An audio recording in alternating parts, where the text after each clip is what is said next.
Oi gente, eu sou a Karen e o vídeo de hoje é vídeo de resenha de clássicos e vamos falar de Alice, mas não apenas o primeiro livro dela, o segundo também, tá? Mas antes da gente começar a resenha do clássico que eu li no mês de setembro, eu quero pedir para você se inscrever no canal e curtir o vídeo, porque isso ajuda muito o canal a crescer e a chegar em mais pessoas. Compartilhe esse vídeo com seus amigos, para o canal poder crescer. Comente também na descrição se você já leu esses livros, se você tem interesse de ler, tá bom? Eu quero muito saber a opinião de vocês sobre o livro, porque é aquele negócio, né? Cada um tem uma opinião. E eu vou tentar dar a minha mais imparcial e no finalzinho do vídeo eu digo mais o que eu senti, eu gostei e por que eu dei a nota que eu dei, tá bom? Então, na descrição do vídeo eu vou deixar minhas redes sociais, você pode me acompanhar por todas elas, o Scooby, o Instagram, o Twitter. Então, fiquem à vontade, tá? E também vou deixar o link de compra dessa edição, caso você tenha interesse, tá? Já falando dessa edição, essa é a edição da Zahar Pocketzinha. A Zahar tem dois tipos de edição, uma comentada e ilustrada, e essa Pocket que também é ilustrada, tá? Então, nas duas edições, tanto a de luxo grande como a de luxo de bolso, que é essa aqui, você tem as ilustrações e também tem os dois livros. Então, é uma edição completa.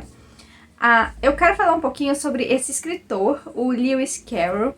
Eu sei que ele já o histórico dele já é envolvido com muitas polêmicas em relação a possíveis pedofilias e outras coisas, né? Eu quero falar rapidamente sobre a vida dele. Ele era um reverendo, filho de pastor e tal, e ele tinha uma aptidão muito boa para matemática, lógica, então ele estava bem com essa parte, ele estudou por muito tempo, ele casou, teve filhos, e ele trabalhou por muito tempo numa reitoria, e lá na reitoria que ele conheceu o reitor, um novo reitor, quando teve a troca, ele trouxe a sua família e uma das filhas dele, ele tinha vários filhos, o reitor, uma das filhas dele se chamava Alice e todo mundo atribui a ela a inspiração para Alice, porque o livro surgiu de um passeio, porque ele passeava com essas crianças e brincava com essas crianças. Então, ele passeou de barco com eles e a Alice pediu para que ele criasse uma história, contasse um conto de fadas para ela. E aí foi que surgiu o primeiro livro da Alice. Quando ele chegou em casa, ele estruturou melhor e botou tudo no papel. E um amigo dele, escritor, né, quando leu os escritos, falou, não, você deveria publicar.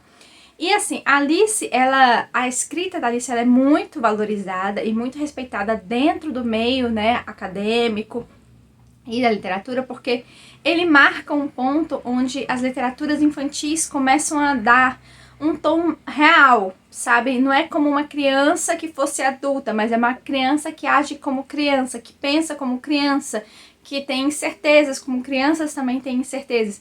Então, isso foi uma virada de chave dentro da literatura. Então, o livro da Alice ele é muito importante historicamente por causa desse ponto. Então, assim, ele tinha vários hábitos e vários hobbies, o Lewis Carroll, além de brincar com as crianças, que não eram dele, né? Ele brincava de fotografia, teoricamente. Não é brincar, é que ele tinha esse hobby de fotografar.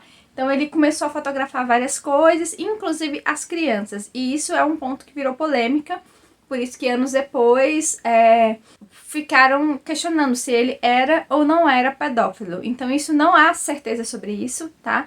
Mesmo porque a própria família dele adulterou os diários dele, arrancaram páginas. Então assim, não há como ter certeza. O que a gente pode dizer é sobre a obra. Em relação à vida pessoal dele ou não, nunca vamos chegar a alguma conclusão exata sobre isso. Então vamos lá, eu vou começar pelo livro da Alice, mas antes eu quero mostrar essa edição pocket pra vocês. Essa é a atrás, com as ilustrações. Inclusive, a Zahar, ela ganhou um prêmio, tá? Do Jabuti pela tradução. Então é uma ótima tradução, tá? A gente tem o gato da Alice e a própria Alice retratada aqui. Esse desenho tá até bonitinho, mas tem algumas ilustrações dentro do livro que são meio medonhas, na minha opinião. Olha, tá muito bonita a edição. Por que eu digo que estão meio medonhas? Porque dá a impressão que a Alice tá sempre brava ou carrancuda. A gente tem mas as ilustrações são boas de uma forma geral. Nem sempre mostra o rosto da Alice, tá? Aqui o coelho. Então, os capítulos, eles têm essa escrita diferenciada. Aí vem a letra, o tamanho da letra, o espaçamento é perfeito, tá? Eu marquei vários trechos que eu achei interessante. Aqui, por exemplo, quando você olha o rosto, o desenho não parece muito de um rosto de uma criança. Parece mais de um rosto de ou um bebê ou uma mulher adulta. Eu fico meio indecisa, sabe, sobre isso, mas não parece um rosto de uma criança. E várias livros, ela parece carrancuda. Aqui ela não parece muito feliz, sabe? Tem umas outras ilustrações aqui. Essa aqui é muito boa, vou mostrar uma que eu acho muito boa, ilustração. Essa aqui. Porque mostra mesmo ela como se fosse uma criança curiosa, sabe? Eu gostei muito dessa ilustração, acho que foi muito bem pensada. Mas, por exemplo, ela aqui com o chá da tarde, ó como é que ela tá, com uma expressão carrancuda. Então, assim, nem todas as ilustrações eu achei bacanas, mas a edição, ela é muito boa, tá, gente? Muito boa, fácil de ler, fácil de levar. Vamos focar na primeira história. A Alice, ela adormece, né, e tem um sonho. A gente sabe que é um sonho, né, teoricamente, porque no final do primeiro livro ela acorda. Então, ela vê um coelho todo arrumado, com um relógio, dizendo que tá atrasado, e ele entra no buraco e ela vai atrás dele. E esse buraco é enorme, é comprido, ela fica girando dentro desse buraco. E ela fica pensando, será que eu vou morrer quando chegar lá embaixo, me estatelar, porque eu tô caindo eternamente e tal. Então, inclusive, nas primeiras versões do livro, ele não tinha esse nome no País das Maravilhas, era assim, Alice e o Mundo Subterrâneo, ou No Mundo Subterrâneo, era algo assim. Porque realmente toda a aventura acontece debaixo da terra, como se fosse assim, em outro mundo, né, escondido embaixo da terra. Então a gente tem esse processo e quando ela cai lá, ela já entra em contato com essa questão da comida que cresce, da bebida que diminui ou cresce, ou da bebida que ela beba, né, pra ela entrar nas portinhas. Ela vai fazendo amizade com alguns animaizinhos, porque todos eles falam, todos eles têm sua própria vida, que nem o coelho que ela viu, todos eles têm alguma coisa que querem dizer, que querem fazer, têm sua própria vida. Então ela vai achando esse mundo tudo muito doido, né, e ela vai tentando entender, vai tentando não ofender as pessoas. É bonitinho o cuidado que ela tem com as palavras. Em algumas situações que ela se depara, ela fala, eu já vi isso, já conheço isso. E assim, em alguns pontos do primeiro volume, você sente uns tons de arrogância da Alice, tá? Isso eu não senti no volume 2 do livro, mas eu vou comentar mais pra frente. Mas eu sinto um tom de arrogância daquela criança que, eu já conheço sobre isso, eu sou uma criança prodígio, sou mais avançada que outras crianças, eu já tenho conhecimento dessas coisas, sei como é que isso funciona. Então, assim, a gente tem esses tons, mas tem também presente a curiosidade, porque tudo o que move ela é a curiosidade. Ela querer entrar numa porta, dela querer saber o que está acontecendo, dela querer ir atrás do coelho. Até quando ela conhece a Rainha de Copas e tem toda aquela situação lá do jogo, né, de cricket, se não me engano, tem toda aquela situação, ela também age tentando ser o mais polida possível, o mais agradável possível. Então ela sempre tenta se colocar numa posição de que ela sabe como se portar porque ela é bem educada. Um dos diálogos que mais gostei do primeiro livro foram dela com o gato, sem dúvida, são os melhores diálogos, mas dela com a lagarta também é muito bom, sabe? Eu senti isso, que trouxe umas reflexões muito legais. E assim, o que eu sinto do primeiro livro é que o gato, ele sabe exatamente como é que funciona todo mundo. Então, ele sabe como as coisas funcionam, e até quando outros seres lá do planeta da Alice, né, do País das Maravilhas, começam a meio que ameaçar o gato, ele não tá nem aí, porque ele sabe como é que o negócio funciona, sabe? Inclusive, ele fala um trecho que é muito bacana, que ele diz que todo mundo ali é louco e o normal lá é ser louco. Então eu sinto que nesse primeiro volume a gente trata muito essa questão da loucura e ao mesmo tempo que traz várias reflexões sobre o mundo e sobre as diferenças da Alice ter tolerância com as pessoas, né, tolerância. Então é bem interessante todo esse primeiro volume. E ela sempre fica lembrando da gatinha dela, que ela tá com saudade e tal. E tanto é que é por isso que ela vai lá falar com o gato, porque ela tá com saudade da gatinha. Então, assim, eu gostei bastante. E dentro desse primeiro volume, ela tem 7 anos, tá? Aí o segundo livro, que é a Alice através do espelho e o que a... Não, através do espelho e o que a Alice encontrou por lá, tá? Ele tem um toque diferenciado e a gente consegue ver que ele é mais planejado. Ele é feito como se fosse uma partida de xadrez. Eu não conheço xadrez, eu nunca joguei.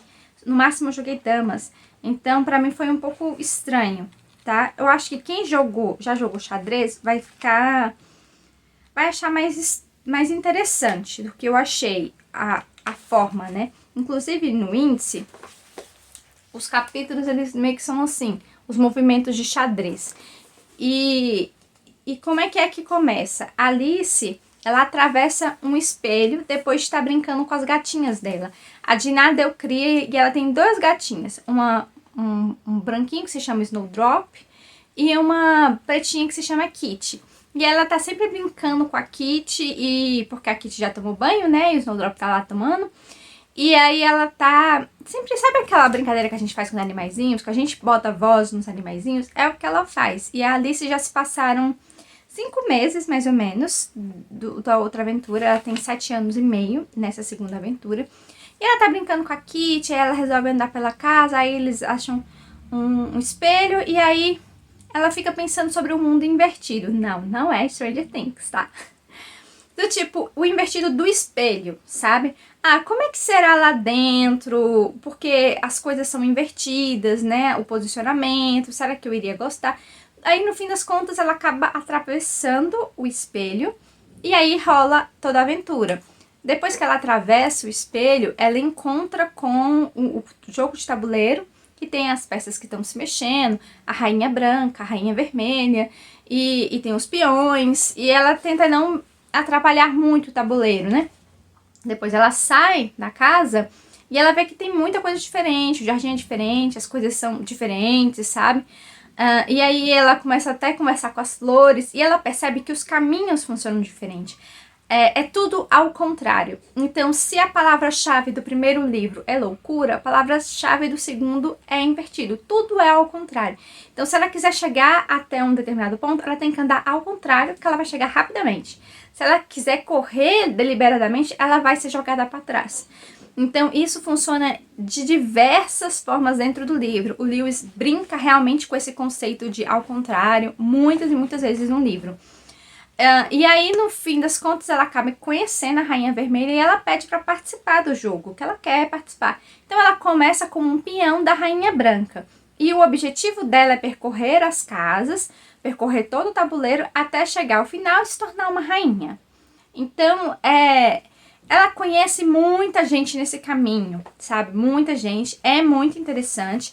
Mas você percebe que alguns personagens que eles só estão jogados lá, não acrescentam muito, sabe? Apesar desse segundo livro ser mais planejado, eu sinto que ele acabou deixando a desejar. Ela conhece muitos e muitos personagens mesmo. Inclusive, se vocês lembrarem do filme da Disney, da Alice, eu achei que o filme era só do primeiro livro, mas não é uma verdade.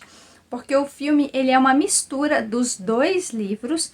Eles pegaram os personagens de um livro e outros personagens do outro. Inclusive, o Chapeleiro Louco não é tão importante assim. Ele é um personagem como qualquer um outro. Não, ele não é tão importante. Inclusive, o que eu acho importante, personagens que são muito importantes no livro. No primeiro livro é o gato.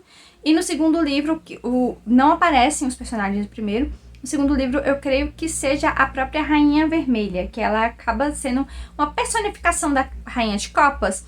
A Rainha Branca, eu nunca tinha ouvido falar, a primeira vez que eu ouvi falar foi naquele live action, né, que a Disney fez e tal, que tem o Johnny Depp como Chapeleiro Louco no segundo volume, mas assim, a Rainha Branca, ela não é nada daquilo, o live action é muito surtado, sabe, não tem nada a ver com a história. Então, se você quiser ver a história original, acho que vale a pena, porque realmente é muito diferente do live action. Ele foi uma sortação. Ele realmente é apenas uma inspiração, o live action, os 2 filmes do live action, tá? E aí a gente tem todo esse processo, ela passa por muitas situações dentro do segundo livro, dentro das casas, conhecendo personagens, que é o que eu falei, que eu senti que muitas vezes eles não acrescentavam a história em si, ou acrescentavam conceitos ou conhecimentos para Alice, para ela evoluir como pessoa ou como criança, né? E aí ela chega ao final e se torna rainha. E tem todo o fechamento que eu prefiro não contar, porque é bom vocês lerem para saber, né? Mas, assim, eu achei um livro para criança, como livro para criança, ele é muito bom, sabe? Vai distrair, vai entreter. Agora, você adulto lendo, você vai questionar várias coisas dentro dele, porque muitas coisas não fazem sentido. E assim, eu acho que eu li na vibe um pouco errada, sabe? Eu li pensando que, no fim das contas, eu ia achar a explicação para muitas coisas. E não. Você não tem explicação para muitas e muitas coisas. Algumas coisas você infere daqui e dali, mas a grande maioria das coisas você não tem explicação. É só daquele jeito e acabou. Então isso me frustrou um pouquinho, por isso eu dei selo Amor Perfeito, que é um bom livro, são bons livros, mas eu não consigo colocar eles na categoria de favoritos ou muito bom, entendeu? Porque realmente eu senti que algumas coisas deixaram a desejar. Falando um pouquinho terminando de falar sobre o Lewis, ele morreu de gripe, tá? Com 65 anos, assim, relativamente, para aquela época, né? As pessoas não viviam tanto, né? Mas ele teve pneumonia e aí morreu com 65, 2 semanas antes de completar 66 anos.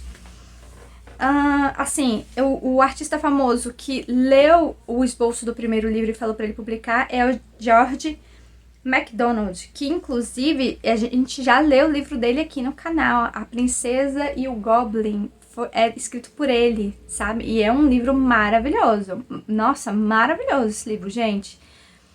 Um dos meus favoritos, tá? Tem resenha dele aqui no canal, tá? Então foi isso, foi uma experiência boa. Infelizmente eu não gostei tanto quanto eu gostaria de ter gostado. Marquei alguns trechos que eu achei bacana, tá? E assim, eu acho que realmente esses personagens que eu citei, eles se destacam, tanto o gato como a Rainha Vermelha. É como se eles meio que manipulassem várias situações, e a gente tem esse gostinho, sabe? Me contem as teorias de vocês para este livro, para esses 2, né, livros. Me contem se vocês já leram, se vocês têm interesse de ler. Quero muito saber. Tchau e até o próximo vídeo.